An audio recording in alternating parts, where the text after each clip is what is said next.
Welcome to Chillin' 101. We hope this video helps. You start in the Photos app, open it now and tap Albums at the bottom. Once done, scroll until you see Recently Deleted. This folder keeps photos for 30 days, which is why you check it first. Make sure your device is unlocked with Face ID, Touch ID, or passcode because access is restricted. If you see many items, use the top right select button to speed recovery. This is a fast path to restore without backups when the deletion is recent. Now tap Select and choose the photos you want to restore.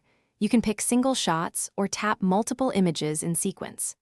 After selection, tap Recover and confirm to move them back to all photos. This restores metadata and album placement when possible. If Recover is grayed out or items are missing, make sure you're signed into the correct Apple ID and that iCloud Photos is enabled. Otherwise, the deleted items may have been permanently removed and need a backup restore. If Recently Deleted has no copy, go to iCloud. And sign in to check photos there. Synced images might exist even if the device emptied them.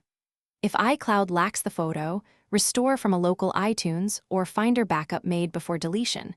Remember, this replaces current device data, so backup first.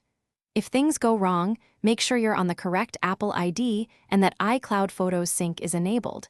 If confusion persists, contact Apple. Thanks for watching.